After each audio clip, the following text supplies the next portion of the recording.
JB Telma, des actualités uniques, dynamiques et renversantes dans le journal TV.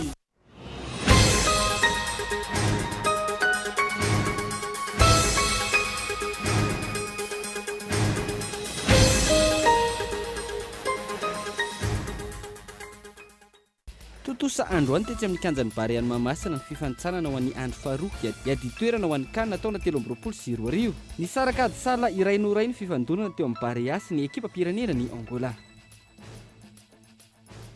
Midika ho fanirahana ny fetin'ny Pentekosta ho an'ny Kristianina izay ankalazaina 50 andro aoriana ny fetin'ny Paska. Saika fianipoka avokoa ireo fiangonana rehetra nankalaza izany androany.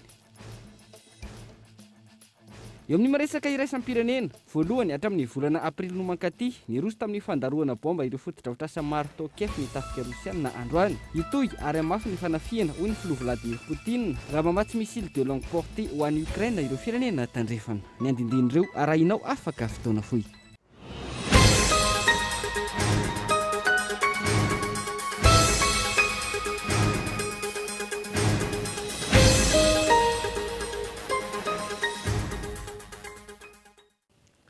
Manolotra ny araba tompoko lasy sy tompoko vavy amin'ity alahady fa 5 ny volana Jona taona 2024 ity miarabantsika rehetrarehetra eny koa tratran'izao fetiny Pentekoty izao manasantsika anaraka hatramin'ny farany fotoana ny fampahalalam-baovao amin'ity alina ity.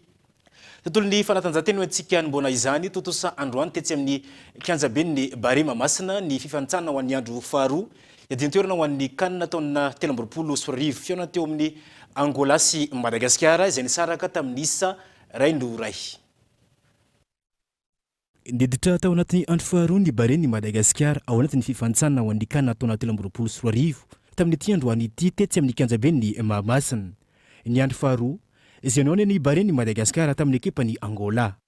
Nanindry tanteraka ny ekipa malagasy tao anatin'ny 10 minitra nanamboa ny fiona teo amin'ny rotonta.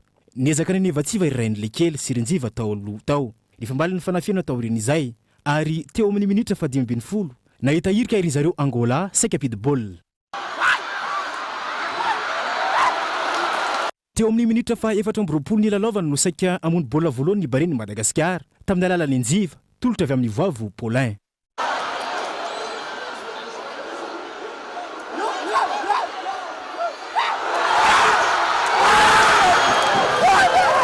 Tany amin'ny minitra fa 4 no nampiditra bola voalohany ny ekipa malagasy tamin'ny alalan'ny njiva izay nahazo tolotra tsara tarehy avy amin'ny iran'le kely na voavo Paulin.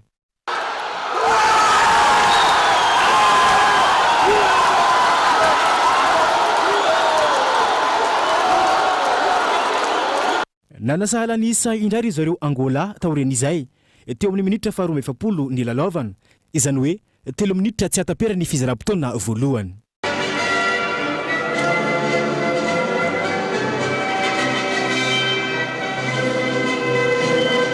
Eo isa ray no ray io nampisaraka ny rotonta tao anatin'ny 10 minitra ny fizaram-potoana voalohany.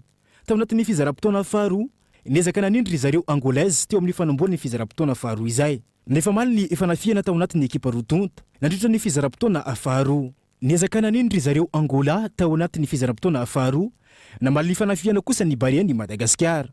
Nefa maly ny fanafiana teo amin'ny rotonta nandritra izay fizaram-potoana faharoa izay. Io isa ray no ray io araka izany no nisarahany rotonta tao anatin'ity andro faharoa ao anatin'ny fifanitsanana ho an'ny kanina taona 2024 ity. I Barea ny Madagascar izay manana isa ray amin'izao fotoana izao ary Angola kosa manana isa 4 ao anatin'ity vondrona misy antsika ity. Tsara ny Erdalao naseho ny ekipa ny Barea ny Madagascar ho ireo mpakafy tafakaresaka tamin'ny mpanao gazetiny Kolo TV FM ny ariva teo taoriny lalao nateo aza ny adisala rano ray teo amin'ny vokadalao nampiseho ny fahaizany mpilalao malagasy ary misy koa le toboka mila tsaraina raha ny fanampanazavana. Nde rahantsika reto fanehoan-kevitry ny mpankafy tafaresaka tamin'ny mpanao gazetiny Kolo TV FM reto.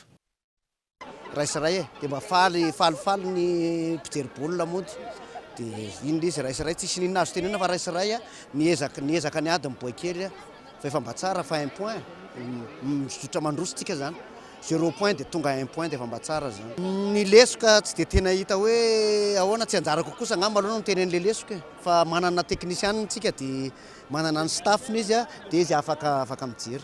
Nafinaritra hita hoe niezaka amin'ny malagasy efa manomboka mahay miaraka fa tsy ampy misakra kely zay ngamba tena izy mitovy mihitsy fizaram-potoana voalohany sy faharoa fizaram-potoana voalohany mbola misalasala fa faharoa efa hita hoe mazoto miataky fa mbola misy ezaka betsaka mbola efa manomboka mietsara nafinahitra aloha androany tena nafinahitra be nijery azy tena nafinahitra fotsiny mba nazoto nijery aloha dia nijery dia nafinahitra le izy da moa tsy dia mahay mijery baolina fa mba hoe manohana androany dia mba nandeha dia tsy mahay an'le izy.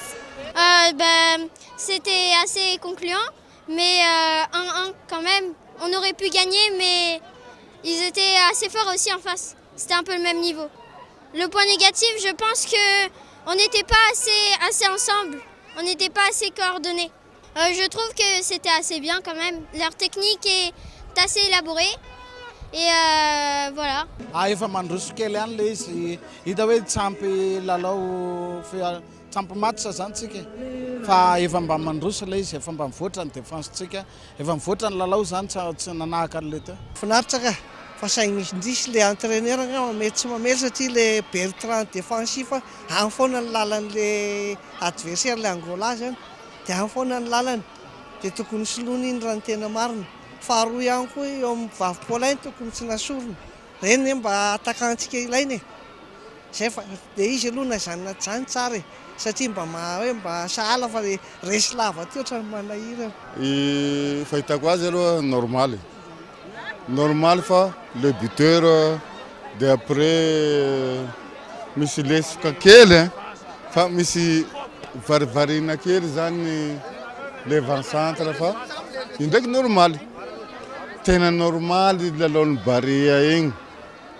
ary zaho mahatana baolina izy zay tena marina pejy ny finoana ndraiky kosa no etsika no izana ny fotoana ny fampalalam-baovao amin'ity alina ity midika ho fanerana ny fetiny Pentecote ho an'ny kristiana izay nankalaza ny 50 andro aoriny ny fankalazana ny fetiny Pâques saika feniopoka fopo ny fiangonana rehetra mankalaza izany tamin'ity androany ity. Ny andro ny Pentecote izay nisan'ny andro atsiarovana ny dina ny fanemasana tamin'ireo apôstôly dimbin'i Jesosy. Fetiny Pentecote andro voadidy ho amasinina tsy manandanja ho an'ny finoana kristiana maro. Pentecote izay 50 andro taoriny ny fankalazana ny fetiny Pâques. Fahatsiarovana ny dina ny fanemasana tamin'ireo apôstôly no ankalazan'ny fiangonana amin'ity androany ity. Mizika fanerana ihany koa ny ity andro lehibe ity raha ny nambarany pretra iray. 50 andro tafaran'ny Pâques dia tanteraka ny fampanantenana nataon'i Jesosy tsy magnano promesse d'ivrogny fa nampanantegna ny fanemasina izy dia io tato fô tonga ny fanemasina amin'ireto apôstôly miasa ao anatin'ny eglizy miasa ao anatintsika tsiraikiraiky aby mahatonga atsika ho vavolombelon'ny fitsanganan'ny velogno. Kitanavana ny fanemasiny tsy mampianatra raha hafa ankoatran'izay nampianaran'i Jesosy fa ny fanemasina dia mahatonga ny afatry Jesosy Kristy ho velogno mandrakariva ho ampotsika ke ho tsaroantsika mandrakariva ary hiasa ao anatin'ny fontsika mandrakariva. Mifarana androany ny vanim-potoana fankalazana ny fetiny Pâques araka ny calendrier liturgique. Tapitry ny any ny fankalazana ny vanim-potoanan'ny Pâques manomboka amaray dia miditra amin'ny vanim-potoana mandavan-taona atsika fotoana mian'ny eglizy atsika afatsika miaigny ilay mystère voavy nankalazaintsika dia ny mystèren'ny Pâques agny amin'ny andavanandro mpiainantsika tsiraikiraiky any. Tsara be ny anombohan'ny evanjely ny fehezanteniny anombohan'i Jesosy ny koragna azy satria ny any ny liturgia dia miinvite atsika magnantro atsika tsiraikiraiky anao ka hatrany foa mampagnatsika andreny famonoezan'ny fanemasina izay nampanantanan'i Jesosy. Ao Jesosy hoe raha tia zava anareo dia hitandriny ny ditiko ary zaho kosa angataka amin'iray ke miampanafaky alahelo hafa anareo mbo hitoetra aminareo mandrakizay. Saika fiana avokoa ny fiangonana maro teto andrenivohitra izay mankalaza izany fetiny Pentecote izany ho an'ny androny androany. Isan'ny nampiavaka ny fotoam-pivavahana ny fanaovany ny vavaka nampianarin'ny tompo amin'ny fitenim-pirenena maro samihafa ho fitaritra ny zava-misy tamin'izany fotoana ny dina ny fanemasana tamin'ireo apôstôly izany. Ireo apôstôly tamin'ny andro ny dina ny fanemasana izay samy niteny tamin'ny fiteny tsy fantatra avokoa araka ny voarakitra ao anatin'ny Baiboly. La fomba vao hafa ny fampiakarana ny teti-bola natokana hividianana ny fanafody momba ny fandrindrana ny fiainam-pianakaviana ao anatin'ny teti-bola mpanjakana no antony nanaovan'ireo fiarahamonim-pirenena sy ireo mpiara-mombonantoka amin'ny fanjakana sy ny parlemanta ny atrikasa tanterana tany Moramanga. Hatreto tsy misy afa-tsy telo isan-jato izany fandraisana anjara ny fanjakana mahakasika ny fanafody fanindranana ny fiainam-pianakaviana ka tokony hiakatra ho 5 isan-jato izany. Nanantanteraka atrikasa tao Moramanga ireo fiarahamonim-pirenena niaraka tamin'ireo parlementaira ao anatin'ny komisiona ny fahasalamana eo anivon'ny anteny metra-pirenena. Tanjona napetraka amin'ny atrikasa ny fitadiavana pakiady ahafahana mametraka ny afisiany sorabola ao anatin'ny teti-bola mpanjakana mahakasika ny fividianana ny fanafody ho an'ny fandrindrana ny fiainam-pianakaviana sy anamafisana ny fanaraha-maso ny fandrindrana ny fiainam-pianakaviana ahafahana miaina tsara ao anatin'ny atao hoe dividende démographique eto Madagasikara. Ho an'ny filohan'ny voametra ny fahasalamam-bahoaka eo anivon'ny anteny metra-pirenena, zava-dehibe hoy izy ny fivoriana toy izao ahafahana mifanakalo hevitra amin'ireo fiarahamonim-pirenena sy ireo mpiara-mombonantoka amin'ny fanjakana. Madagasikara dia nametraka fanamby fa amin'ny 2023 dia tokony hoe tafakatratrany amin'ny 10% zany tahan'ny olona manao an'io fanindram-piterahana io na ny taux de couverture en matière de planification familiale. Tsika amin'izao mbola somary latsa-datsaka fa misy fivoarana be. Zay kosa aloha satria anisan'ny firenena ty Afrika zany tsika fa mandroso be amin'ny resaka planning familial io. Ny antony tena natonga ny solombavam-bahoaka natsona anatin'izy ity dia nareo tsara fa anisan'ny asanay ny mampandany ny teti-bola mpanjakana. Dia mbola somary marisarisa zany tsika amin'izao aloha ny fandraisana anjaratsika amin'ny resaka fanindram-piterahana io satria mbola ny mpiara-mombonantoka ara-teknika sy ara-bola na partenaire technique financier no mbola tena mandray anjara be. Raha toa ka 5 isan-jato ny vola tokony hividianana fanafody amin'ny fandrindrana ny fiainam-pianakaviana no raisin'ny fanjakana tamin'ity taona ity 3 isan-jato ihany izany. Ny fampiakarana izany sy no isan-tantona amin'izao atrikasa izao ka isy ny dingana hafa manaraka izay mbola ho atao. Isan'ny paikady zany dia misy ny fiarahana mbola izy talalandala koa satria solotena ihany moa ny parlementaire zay tonga teto dia tsy maintsy misy ihany mbola fandresen-dahatra n'ireo parlementaire hafa zany ao amin'ny assemblée nationale. Dia eo amin'izay misy ny fiakarana misy ambonimbony koa mety misy hatramin'ny hoe fionana any amin'ny filohan'ny gouvernement any amin'ny prime ministre zany mba hanamafy an'izay le fangatahana mahakasika ny famatsim-bola zany amin'ny fandrindrana ny fiainam-pianakaviana zay atao firenetsika. Isan'ireo mpiara-miombonantoka amin'ny fanjakana malagasy ny option izay ao anatin'ny tetikasa wish to action izay vatsian'ny firenena britanika volo. Tanjon'ny tetikasa ny ampiakarana ny tany vehivavy misitraka ny fandrindram-piterahana manirana ny nosy. Mpizahatany iranianina maromaro no nigadana eto Madagasikara ary tsidika ny nosy ao anatin'ny 2 herinandro. Mpizahatany izay vokatry ny fiara-miasa misy eo amin'ny Madagasikara sy Iran anarena indray ny setra ny fizahantany taoriny ireny takaitra nateraky ny Covid-19 ireny. Efa andalam-panomanana ihany koa ny fisidian'ny Malagasy any Iran amin'izao fotoana izao raha ny nambarany tompona raikitra. Taoriny fisokafan'ny abakabaky Madagasikara izay voaterina katona nandritra ny 2 taona noho ny valanaretina Covid-19 miverina tsikelikely ny fahatongavan'ireo mpizahatany eto amintsika. Omaly mpizahatany maromaro avy an'ny Iran noho ny katona teny amin'ny seranam-piaramanidina izay tidika ny nosy mandritra ny 2 herinandro. Vokatry ny fiara-miasa eo amin'ny Madagasikara sy Iran izao fahatongavany mpizahatany izao ary efa manomana ny fitidian'ireo malagasy any Iran ihany koa ny tompona andraikitra. Les Iraniens aiment venir à l'océan Indien, notamment à Madagascar. Tia mitsidika ny ranomasimbe indiana ny iranianina indrindra ny eto Madagasikara izay nosy lehibe. Mahafinaritra ary manana toerana azo tsidihana betsaka ity nosy ity. Arak'izany mbola maro ny olona ho tonga. Fantatsika fa tao anatin'ny fiboana ny olona reraka ary tia mivoaka amin'izao fotoana izao. Ny toerana tsara dia ny natiora. I Madagasikara miala ny ranomasina. Inoko fa iverina izy ireo miaraka amin'ny olona maro. Faly ankehitriny fa nivaly tsara ny ezaka nataoko ary tonga nitsidika ny Madagasikara ireo iranianina. Eo andalam-pikarakarana ekipa andeha ho an'ny Iran ihany koa izao satria firenena ahitana zavatra maro i Iran ary afaka manolotra betsaka ho an'ireo mpizahatany malagasy. Merveille qui peut donner beaucoup de choses aux touristes malgaches. Ity tovolahy iranianina ity ohatra efa mpitsidika firenena maro izy ary vao voalohany no tonga eto Madagasikara. Volatra any amin'ny $10,000 na mihoatra ny 20 tapitrisa ariary no nomaniny amin'izao fitsidiana ny Madagasikara anatin'ny 2 herinandro izao. Madagaskar اولین باری که داریم میام میدونیم faly tonga eto Madagasikara efa ela no nieritreritra hitsidika ny Madagasikara fa noho ny fisian'ny Covid-19 dia tsy afaka. Ankehitriny misokatra ny sisy tany ary faly tonga eto amin'ity nosy ity. Hitako fa nosy lehibe sady misy toerana maro azo tsidihana no mahasarika mpizahantany. Olona tia mizahantany aho ary efa maro ny toerana nalehako. Hitako fa misy mampiavaka azy i Madagasikara amin'ny resaka hazo, ny biby ary ny fisarahana amin'ny Afrika no zava-dehibe amiko, koa izay no mahatonga eto. میلیون‌ها ساله که واسه خودش تنوع زیستی و جانوری خاصی رو در واقع خودش داشته. Hitsidika an'Antirabe, Fianaratsoa ary azo any manakara amin'ny alalan'ny FCE ireto mpizahatany iranianina ireto. Nandao tanteraka etsika fanampiana ireo ankizy eto Antananarivo renivohitra ny association Stéphana tamin'ity androany ity ka ireo tanora manaraka ny fiofanana amin'ny Stéphana Beauté no mpakambana ao anatin'ity fikambanana ity. Ankizy teo amin'ny arivo teo eo no nizarana goûté ary hisy ihany koa ny etsika eo amin'ny sehatra afarany fanazavana.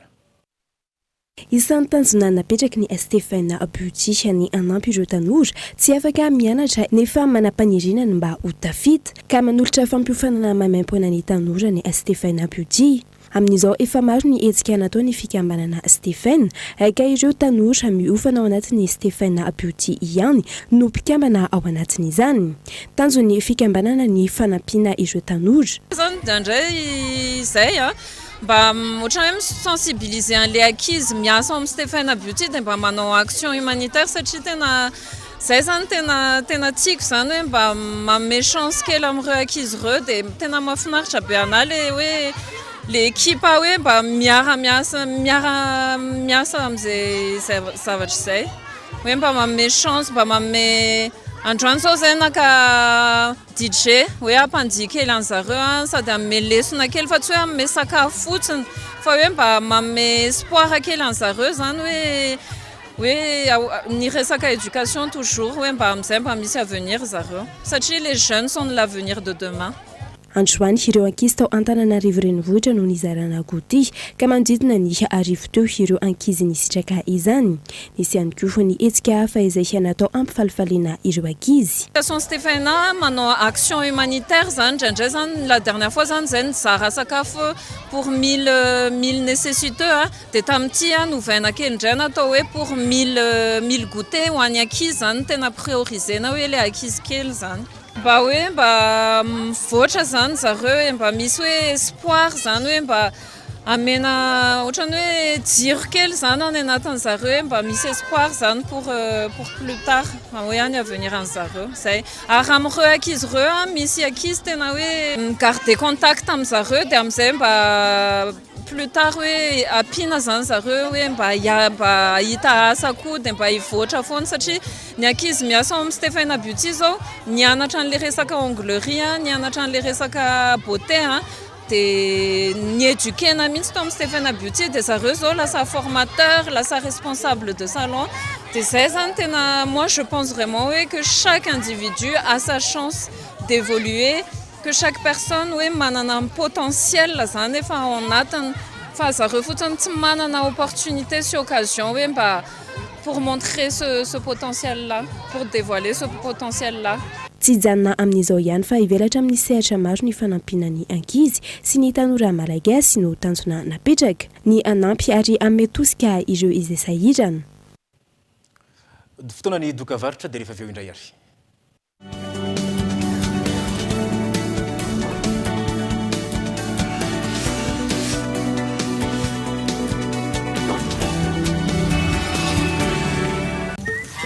Salama, balika. Homme 120 plus. Bah, j'avais. Homme 120 plus. Homme 120 plus. Veloumé.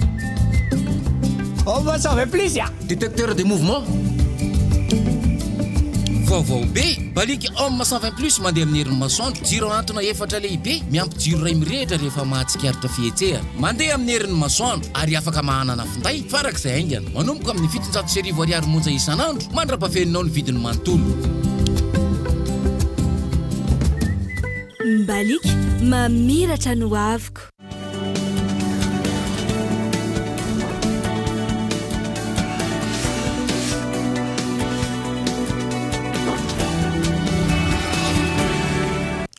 Taverny eto nivony fotoana ny fampalalam-baovao eto nivony tapany faharoa ny marimarina kokoa dia mbola saina andrany ianao anaraka izany hatramin'ny farany ho any amin'ny faritra Antsirabe tsika reny vohitry ny faritra Vakinankaratra totosa atao faritra Vakinankaratra nandritra ny 7 andro ny fampiofanana ireo mpiandraikitra ny tily manerana ny Madagasikara tanjon'ny fampiofanana ny fanomezana traikefa ho an'ireo mpiofana famparisoana ny fitaizana skotisma eto amintsika. No tanterahana teto amin'ny faritra Vakinankaratra nandritra 7 andro ny fampiofanana ireo mpiandraikitra tily eto Madagasikara. Fampiofanana izay azahoana ny mari-pahaizana DP3 nahitana mpandray anjara manodidina ny 1 polo eo avy amin'ireo faritany 17 manerana ny Lafivalonynosy. Tanjo fiofanana ny amokatra mpampiofana mpanampy ahafahan'izy ireo manofana ireo mpiandraikitra tily izay miantsehatra manerana ireo fivondronana sy faritany. Eo ihany koa fampiroboroboana ny lentan'ireo mpiandraikitra ary ampitomboisany mpikambana ao anatiny. Nisy masotsivana natao tamin'ireo mpiofana izay nanatrika amin'ny fiofanana raha ny nambarany tompon'andraikitra. Mialohan'ny nidiran'ireo mpiofan'ireo tafiditra amin'ity fiofanana ity dia nisivana maromaro vitsivitsy nataon'ny fikambanana anisan'izany ny nanaovan'ny filoha Praidia roa taona sy ny ambozona ny tapapiroana roa taona. Izay ny anisan'ny masotsivana vitsivitsy sy maromaro ahafahana manatrika an'ity lasy fiofanana tapapiroana telo. Mampiofana 40 ny fandrimbona tamin'ity fiofanana ity. Rehefa vita ny fiofanana dia afaka mampiofana avy hatrany ireo sitraka izany ary mahazo ny mari-pahaizana. Aorian'izao fiofanana natao teto amin'ny faritra Vakinankaratra izao dia ny faritra Tsinanana sy ny faritra Diana indray no andray ny andehan'ny manaraka. Rehefa resaka fiofanana dia afaka manao reto fiofana mivoaka eto reto afaka mandray resaka fiofanana rehetra ary ny eto Madagasikara zao efa natao mitovy lenta amin'ny bac plus 3 ity lasy tapapiroana telo ny skoto zazalahy ity. Ankoatran'ny eto Antsirabe dia amin'ity faran'ny volana Jona no any ahitana an'ity lasy mitovy lenta amin'ity ihany koa ao Full Point. Raha tsy diso any amin'ny faritra Diana misy anankiray ihany koa. Arak'izany dia totosa teto amin'ny faritra Vakinankaratra nandritra 7 andro ny fampiofanana ireo mpampiofana mpiandraikitra tily eto Madagasikara izay azahoan'ireo mpiofana ny mari-pahaizana DP3. Mahakasika an'izay skoty izay hatrany mitondra anjara biriky leo misehatra ny fanabeazana ny skoty eto Madagasikara mampianatra ty ankisy ny tanora aiombona sady izany fikambanana izany. Ankilany efa miroso amin'ny fametrahana ny lafiny fanatanjahantena ihany koa amin'izao fotoana izao ny kiadiny Madagasikara. Mihetsika amin'ny fitaizana sy ny fikolokoloana ireo ankisy sy ny tanora olombanona ny skoto eto amintsika ary mametraka izany ho tanjona hatrany ny eo anivon'ny kiadiny Madagasikara. Mitaiza ny ankisy sy ny tanora ahaiombona ny fanabeazana skotisma ary izany no entiny eny anivon'ny fiarahamonina. Iantanana zany ny tanora rehetra iaina amin'ny fiainana skotisma mba hiditra ao farak'izao hita zao manao fanatanjahantena ny ao amin'ny skoto fanatanjahantena mampiombona ny tanjona antsika malagasy dia ny fiombonana dia manangandray mandrendrehetra mpiditra ny zanany ao anatin'ny skotisma. Efa mitaizana ankizy sady hanana fiombonana fa ny fiombonana ihany no zava-dehibe amin'ny tany sy ny firenena indrindra fa hoentiny amin'ny ankohonina fiarahamonina dia aty amin'ny firenena mahay miombona. Efa miditra amin'ny fampiroboroboana ny lafin'ny fanatanjahantena ihany koa ny kiadiny Madagasikara amin'izao fotoana izao izay hanamafisana ihany koa izany fanabeazana skoto izany. Ny atao hoe skotisma zany dia fanabeazana ara-tsaina, ara-batana, ara-panahy. Ankehitriny zany dia mivoatra n'izao tontolo izao dia mivoatra ihany koa ny skotisma amin'ny fitaizana. Izany hoe fitaizana tsy miova ny atao tarazo skoto fa ilaina koa ny fanatanjahantena. Ampiarana ny atao hoe zavatra fitaizana ara-tsaina dia iaina ao anatin'ilay hoe ohatrany ahoana ny skotisma manao fanatanjahantena zany. Dia ny Kim Sport zany na ny kiady Madagasikara fanatanjahantena dia nanokatra an'izao lalao ara-panatanjahantena izao. Dia ny kiady Madagasikara zany manokatra azy voaloha amin'ny ankapobeny eto Madagasikara ny atao hoe fanatanjahantena skoto zany. Ny tanjona amin'ny atao hoe sport skoto zany dia lalao ento mandeha lavitra na eto amin'ny niveau nasionaly na iraisam-pirenena. Araka ny maskoto izay dia iraisam-pirenena atao hoe skotisma zany dia hoentina izy manderana izao tontolo izao ny tanjona anatin'ilay fanatanjahantena skotisma. Nisy ny lalao ara-panatanjahantena izay nitotosainy kiadiny Madagasikara ty nandohalo izay nentina nanokafana ny tompilalaovana ara-panatanjahantena ho an'ny skoto amin'ity taona ity. Miasimba ny tany ndao arovana ino loha hevitra no safidina nankalazana ny andro iraisam-pirenena ho an'ny tontolo iainana androany. Isan'ny nahitana ny fankalazana manendriketrika ny tao Nosy Elville izay efa mizaka ny voka-dratsy ateraka izany fahasimbany ny tontolo iainana zany ankehitriny. Efa maro ny mponina indrindra ireo tanora mahatsapa sy mahatsikaritra fa mihasimba ny tontolo iainana. Ankoatra ny lozavojana ny fiovan'ny toetrandro, potika ny ala ary mandray ny voka-dratsin'izany ny mponina amin'izao fotoana. Ny ao Nosy Be ohatra atahorana ho ritra ny farifakana rano fisotro ho an'ny mponina.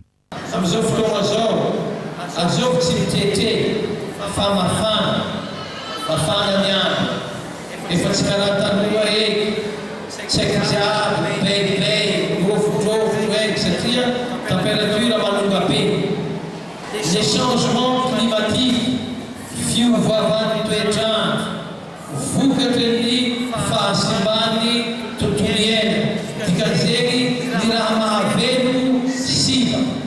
Mahaza mibaby ny tontolo iainanareo ny manodidika anareo aza mety mamonomono kakazo, manano charbon sy aminena, mamonomono biby.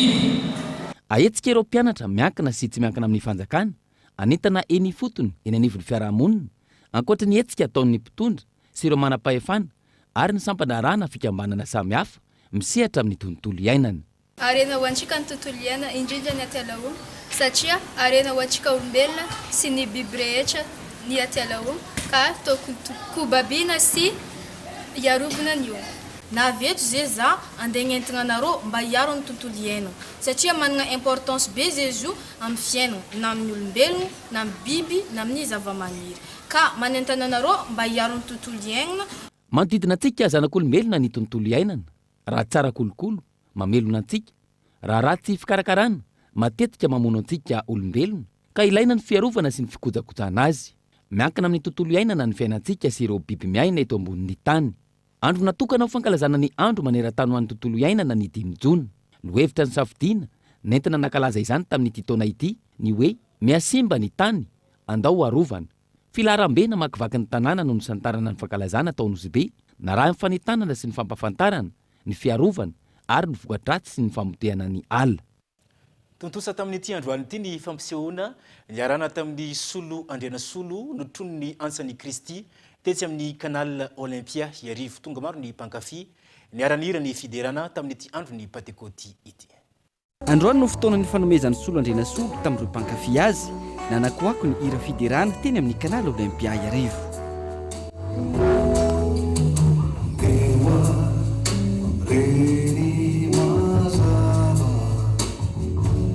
Sai mampisava iaonare manonona fivavana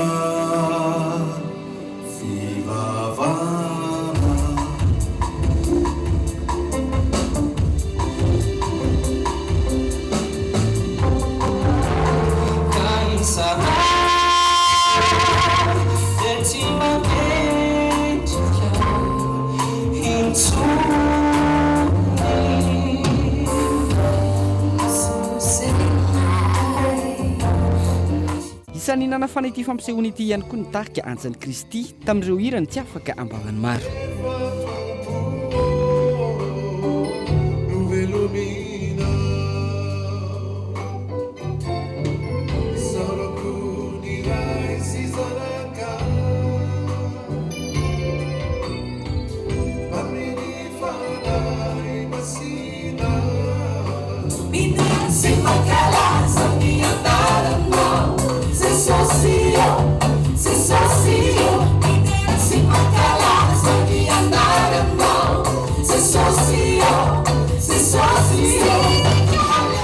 Araka izany, niaraka nanome voninahitra n'Andriamanitra ny rehetra tetsy amin'ny canal Olympia androany niaraka tamin'ny solo andriana solo sy antsany Kristy.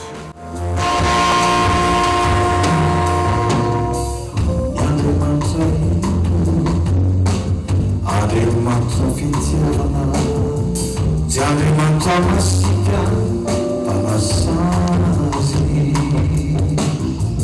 tsy Andriamanitra toko tsy mpanavaka foko tsy pijery arena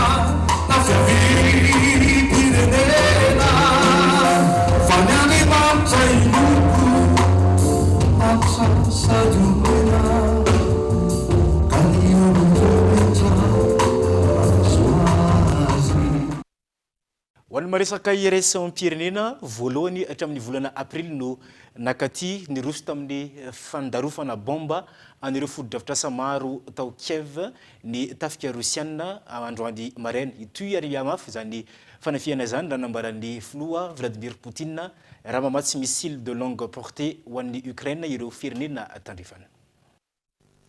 Toerana 5 tao Kiev androany no nodarofan'ny Rosiana bomba. Foto-drafitrasa maro no potika tamin'izany toy ny orinasa, trano fonenana sy birao-mpanjakana ary ireo fitaovana ifamohizana ao an-drenivohitra toy ny lalam-by.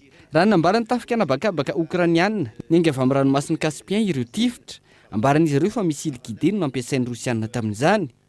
Fampitandremana ihany izao natao izao hoy Moscou. Fampitandremana ny firenena tandrefana manoloana ny fikasana hamatsy fitaovam-piadiana mahery vaika ho an'ny Ukraine toy ny missile de longue portée. Adiny Ukraine sy Russie no misy ankehitriny ho hiatran'ny filoha Vladimir Poutine ka tsy tokony hisy firenena hafa hitsabaka. Raha miroso amin'ny famatsiana fitaovam-piadiana mahery vaika ny firenena tandrefana, ifanaraka amin'izay ihany koa no ampiasaindry zareo Rosiana ao Ukraine raha ny fanazavana ary hoenjana ny takaitra vokatra izany. Hatreto tsy mbola nisy ny taremarika navoaka ny tompona andraikitra Ukrainiana ny amin'ny mety ho ainana fohy na olona naratra tamin'ity taroka bomba niseho androany vao mangiran-dratsy ity. Makasirika tsika mianakavy nanaraka ny fotoana ny fampahalalam-baovao hatramin'ny farany. Dia mirary herinandro sambatra ho antsika jiaby, samy ho tahinjanary.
Telma, des actualités uniques, dynamiques et renversantes dans le journal TV.